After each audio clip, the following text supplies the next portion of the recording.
Hello everyone, welcome on your YouTube channel Radha study point. आज मैं आपको पढ़ाऊंगी साइकोलॉजी।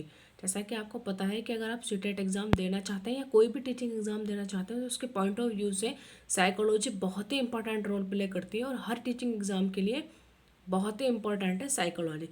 जैसा कि मैं आपको बताती हूँ कि मैंने जो साइकोलॉजी पढ़ाने स्टार्ट की उसका child development and child psychology child development and child psychology की जो वीडियो बनाकर एक चैप्टर अपलोड कर दिया है और उसके 100 इंपॉर्टेंट क्वेश्चंस भी अपने यूट्यूब चैनल राज स्टडी पॉइंट पर अपलोड कर दिए हैं। आज मैं आपको उसके आगे जो फैक्ट हैं कुछ जैसे कि इम्पोर्टेंट फैक्ट ऑफ एजुकेशन वो मैं आपके साथ डिस्कस कर रही हूँ। उसके भी 80 फैक्ट मैंने डिस्कस करके अपने यूट्यूब चैनल राज स्टडी पॉइंट पर अपलोड कर दिए हैं और आज आगे कंटिन्यू करेंगे। देखिए, वीडियो हर टीचिंग एग्जाम के पॉइंट ऑफ व्यू से, चाहे आप यूपी टेट देना चाहते हो, एच टेट देना चाहते हो, KBS, रीट, DSSB, कोई भी टीचिंग एग्जाम देना चाहते हैं तो उसके लिए बहुत ही हेल्पफुल रहेगी। चलिए बात ना करते हुए स्टार्ट करते हैं, कंटिन्यू करेंगे आज उससे आगे। चलिए देखिए, हिंदी को राष्ट्रभाषा घोषित किया गया। हिंदी को राष्ट्रभाषा घोषित किया गया कब किया गया था? तो 14 सितंबर 1949 को। कब? 14 सितंबर 1949 को। और देखिए, 14 सितंबर को राष्ट्रीय हिंदी दिवस मनाया जाता है। राष्ट्रीय हिंदी दिवस मनाया जाता है। देखिए, राष्ट्रीय हिंदी दिवस है वो तो 14 सितंबर को मनाया जाता है। आप मुझे बताइए कमेंट में कि विश्व हिंदी दिवस कब मनाया जाता है।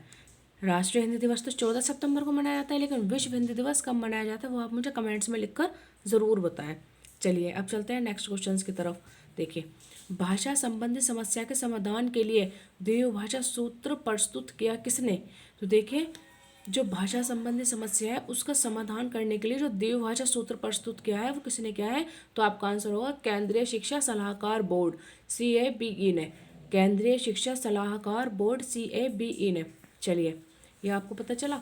देखिए, कुछ इंटरेस्टिंग जो फैक्ट है इंपॉर्टेंट, बस मैं वही डिस्कस कर रही हूँ एग्जाम को माइंड में रखते हुए। चलिए चलते हैं नेक्स्ट क्वेश्चन की तरफ। देखिए, खुले विश्वविद्यालय की स्थापना सर्वप्रथम कहाँ की गई? जो ओपन यूनिवर्सिटीज़ होती है, खुले विश्वविद्यालय की जो स्थापना है वो सर्वप्रथम कहाँ, सबसे पहले कहाँ की गई थी? तो आपका आंसर होगा ब्रिटेन। कहाँ पर की गई थी? ब्रिटेन, 1969 में। देखिए, भारत का पहला खुला विश्वविद्यालय कहाँ बना? आपको पता होना चाहिए, जो हमारा देश है भारत, उसका पहला खुला विश्वविद्यालय वो कहाँ बना था? वो बना था सन 1982 में। आंध्र खुला विश्वविद्यालय बना। ठीक है, सन 1982 में आंध्र खुला विश्वविद्यालय बना। तो ये आपको पता होना चाहिए। बस बहुत ही जो इम्पोर्टेंट फैक्ट है वो मैं आपको बता रही हूँ। और इनमें देखिए, कुछ समझाने का तो है नहीं, सिर्फ माइंड में रखना है सब कुछ। चलिए चलते हैं नेक्स्ट की तरफ। देखिए, दिल्ली में इंदिरा गांधी राष्ट्रीय मुक्त विश्वविद्यालय, आपको पता ही होगा, जो बच्चे दिल्ली मतलब इंडियन जो लोग हैं, बच्चे हैं जो एजुकेशन फील्ड में हैं, उनको सभी को पता होगा कि हमारे यहाँ जो दिल्ली में इंदिरा गांधी राष्ट्रीय मुक्त विश्वविद्यालय है, इग्नू, इसकी स्थापना कब की गई? ठीक है, इग्नू इंटरनेशनल गांधी नहीं, वो इंडियन, वो Indira Gandhi national open university, इसका होगा Indira Gandhi national open university. ठीक है, तो मतलब ये इसका क्या है, इसकी स्थापना कब की गई? तो आपको पता होना चाहिए 1985 में। इसकी स्थापना 1985 में की गई है। ठीक है, आपको पता चला। Indira Gandhi national open university, Indira Gandhi राष्ट्रीय मुक्त विश्वविद्यालय की स्थापना कब की गई? तो आपका आंसर होगा 1985 में। किसके द्वारा? संसद द्वारा। ठीक है, ये आपको पता होना चाहिए। 1985 टाइम पीरियड याद रखिएगा। चलिए चलते हैं नेक्स्ट की तरफ। राष्ट्रीय साक्षरता मिशन NLM की स्थापना हुई कब हुई? बस देखिए, डायरेक्ट ईयर आपको याद होनी चाहिए। तो देखिए, दोनों ही इंपॉर्टेंट है। राष्ट्रीय साक्षरता मिशन की स्थापना 1988 में हुई है। कब हुई है? 1988 में हुई है। ठीक है, और इंदिरा गांधी ओपन यूनिवर्सिटी की जो स्थापना हुई थी वो कब हुई थी? 1985 में। चलिए, दूरदर्शन के शैक्षणिक चैनल, दूरदर्शन का जो शैक्षणिक चैनल है मतलब एजुकेशन से रिलेटेड, वो है ज्ञान दर्शन, का उद्घाटन हुआ था। दूरदर्शन के जो शैक्षणिक चैनल है ज्ञान दर्शन, उसका उद्घाटन कब हुआ था? तो आपका आंसर होगा 26 जनवरी 2000 में। कब? 26 जैन 2000 को। ठीक है, चलिए, स्त्री शिक्षा के विकास हेतु हंसा मेहता समिति का गठन कब किया गया? किसकी शिक्षा के विकास हेतु? विमेन स्त्री शिक्षा के विकास हेतु हंसा मेहता जो समिति थी जिसने स्त्री शिक्षा पर बल दिया है, तो उसका गठन कब हुआ था? तो उसका गठन हुआ था 1962। ठीक है, 1962। चलिए अब चलते हैं नेक्स्ट की तरफ। नेक्स्ट क्वेश्चन है, अंतर्राष्ट्रीय विकलांग वर्ष किस वर्ष घोषित किया गया? मतलब इंटरनेशनल, कौन सा? अंतर्राष्ट्रीय विकलांग वर्ष किस वर्ष घोषित किया गया? तो 1981 में। कब? 1981 में 3 दिसंबर विश्व विकलांग दिवस मनाया जाता है। किस ईयर घोषित किया गया था? तो मैंने आपको बताया वो किया गया था 1981 में, लेकिन हर साल वो किस दिन मनाया था? तो 3 दिसंबर को मनाया जाता है। 3 दिसंबर को विश्व विकलांग दिवस मनाया जाता है। देखिए, हमारे देश में पत्राचार शिक्षा का शुभारंभ हुआ था। किसका? हमारे देश में पत्राचार शिक्षा का शुभारंभ हुआ था, तो वो आपको हो जाएगा 1962 दिल्ली विश्वविद्यालय द्वारा। पत्राचार शिक्षा का शुभारंभ कब हुआ? तो वो हुआ था 1962 दिल्ली विश्वविद्यालय द्वारा। ठीक है, इसी तरह से मैं आगे आपको और समझाती हूँ। देखिए, बस इंटरेस्टिंग फैक्ट हो ना, आप जान लीजिए, बस जानने की कोशिश करिएगा। चलिए चलते हैं नेक्स्ट की तरफ। देखिए, लर्निंग टू बी क्या है? मतलब लर्निंग टू बी पूछा जाता है एग्जाम में कि क्या है, तो आपका आंसर होगा प्रतिवेदन। प्रतिवेदन मीन्स रिपोर्ट। ठीक है, देखिए यूएनओ, किसने? यूएनओ द्वारा पाठ्यक्रम में नवाचार लाने के लिए प्रस्तुत की गई थी। ये किसने प्रस्तुत की गई थी? लर्निंग टू बी तो यूएनओ द्वारा पाठ्यक्रम में नवाचार लाने के लिए प्रस्तुत की गई। अब चलिए नेक्स्ट की तरफ चलते हैं। सिडनी प्रेस ने शिक्षण मशीन का आविष्कार किया। देखिए, जो सिडनी प्रेसी ने शिक्षण मशीन का आविष्कार कब किया? तो 1926 में किया। कब किया गया है? 1926 में। देखिए, एनसीईआरटी, आपको पता है एनसीईआरटी जो दिल्ली के स्कूल में पढ़ाई जाती हैं, तो उनको बोला जाता है एनसीईआरटी की जो बुक्स होती हैं। ठीक है, दिल्ली में। और देखिए, यूपी में पढ़ाई जाती है एससीईआरटी।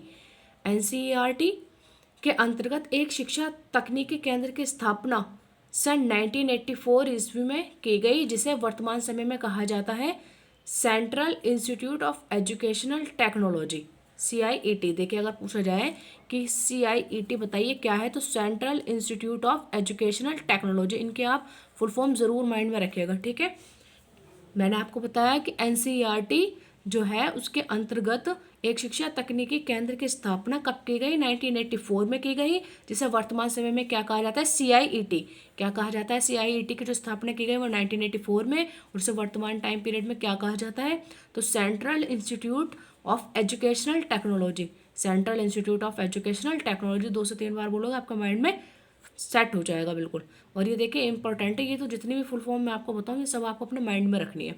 ठीक है, चलिए अब चलते हैं नेक्स्ट की तरफ। देखिए, नेक्स्ट आया SIET का तात्पर्य है। देखिए, अभी फुल फॉर्म, सारी फुल फॉर्म है, ये सारी आपको अपने माइंड में रखनी है। देखिए, SIET की फुल फॉर्म क्या है?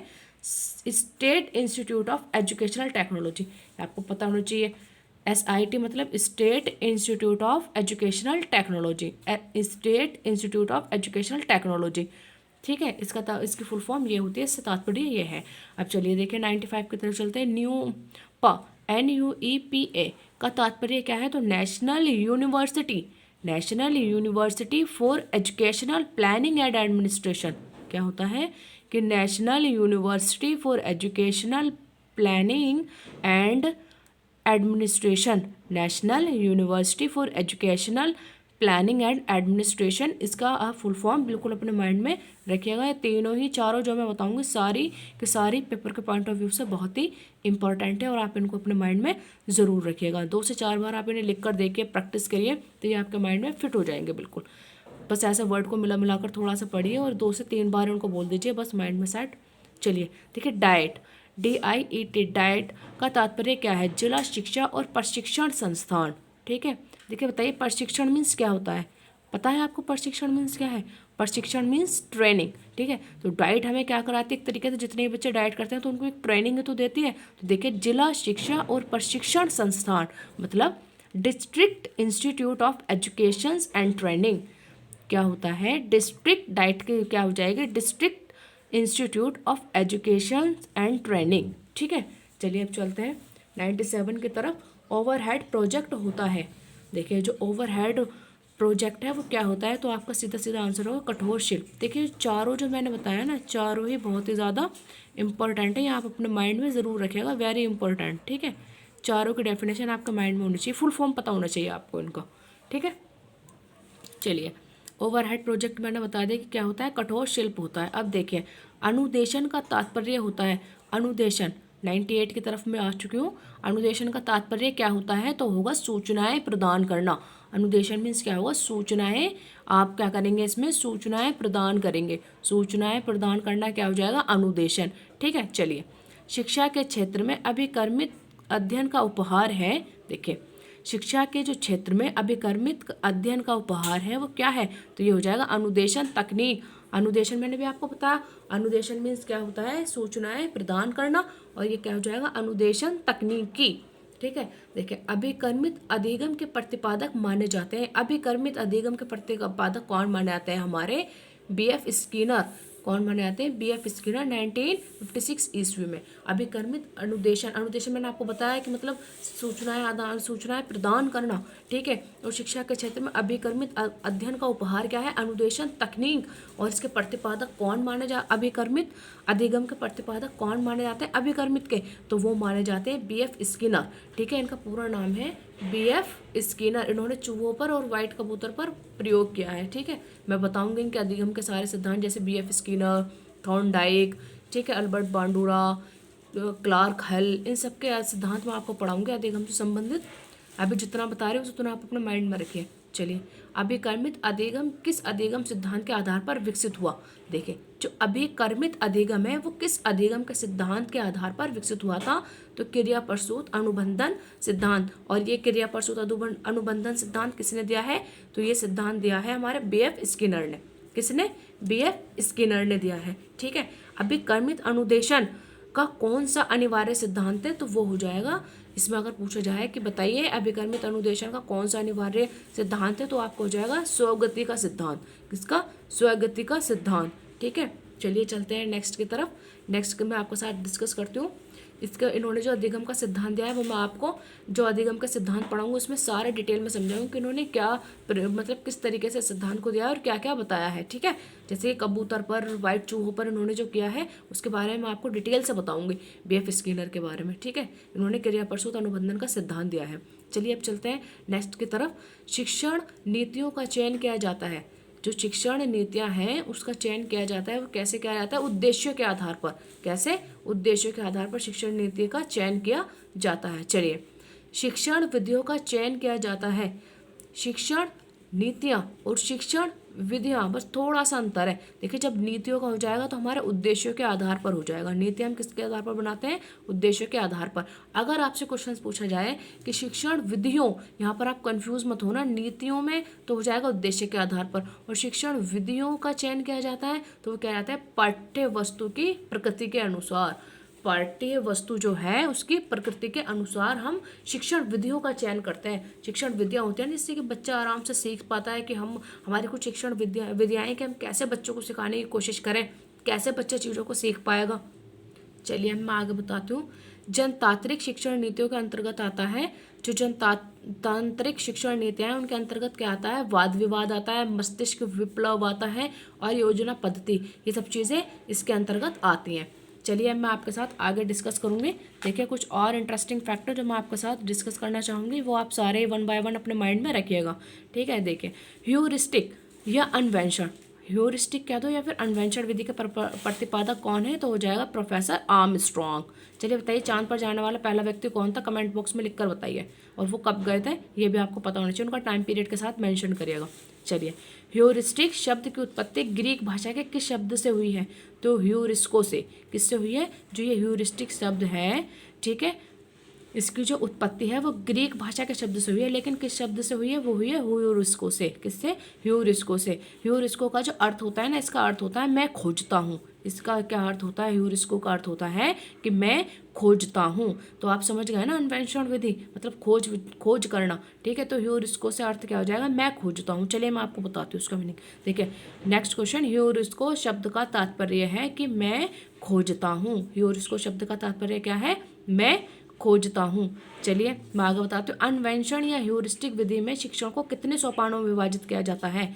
अन्वेषण जो विधि है या ह्यूरिस्टिक विधि आप इसको कह दो, इसके जो प्रतिपादक है हमारे वो आर्मस्ट्रॉन्ग, प्रोफेसर आर्मस्ट्रॉन्ग, तो इन्होंने मतलब कितने सोपानों में इस विधि को विभाजित किया है, 5। ठीक है, कितने सोपान में, 5, ये आपको पता होना चाहिए। चलिए चलते हैं आगे। देखिए, अन्वेषण विधि का उपयोग किया जाता है। ये जो अन्वेषण विधि है इसका जो उपयोग किया जाता है वो किस कक्षा में किया जाता है, तो उच्च कक्षाओं कक्षाओं में किया जाता है, ठीक है, जिससे कि बच्चे खोज करते हैं खुद। जो छोटे छोटे बच्चे होते हैं प्राथमिक कक्षाओं को, उन्हें तो हमें पढ़ाना पड़ता है, समझाना पड़ता है, मूर्त एग्जाम्पल के साथ हम बच्चों को चीज़ों को समझाते हैं। लेकिन जब बड़े लेवल पर बच्चे पहुंच जाते हैं उच्च उच्च कक्षाओं में, तो बच्चे अमूर्त चिंतन प्रारंभ कर देते हैं और सोच विचार करते हैं, ठीक है। तो उस टाइम पीरियड में ये विधि काम आती है। चलिए आज के लिए बस मैं इतना ही आपको बताऊंगी, आगे फिर कंटिन्यू करूंगी कल, आगे इसके आगे के इंटरेस्टिंग फैक्ट आपके साथ मैं कल डिस्कस करूंगी। आई होप कि आपको यहाँ तक बहुत अच्छे से समझ में आया हो। देखिए समझने के लिए इतना कुछ टफ था भी नहीं, और सीधे सीधे से फैक्ट है कि किस टाइम पीरियड में कौन सी विधि दी गई, और मतलब कौन सी शिक्षण विधियाँ का क्या उद्देश्य है, ह्यूरिस्टिक शब्द की खोज क्या है, कौन सा विश्वविद्यालय कब बना, और कुछ जो इम्पोर्टेंट फुल फॉर्म थी वो मैंने आपके साथ डिस्कस की है, जैसे कि एनसीईआरटी हुआ, एसआईईटी हुआ, न्यूपा हुआ, डाइट हुआ। तो इन सब की फुल फॉर्म आपको अच्छे से पता होनी चाहिए, एग्जाम के पॉइंट ऑफ व्यू से बहुत ही इंपॉर्टेंट है।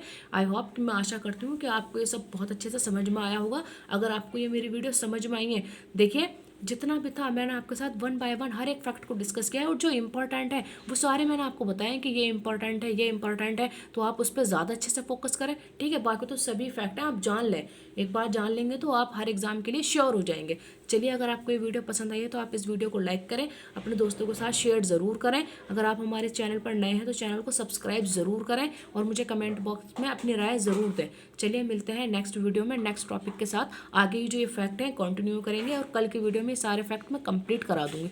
चलिए तब तक के लिए थैंक यू।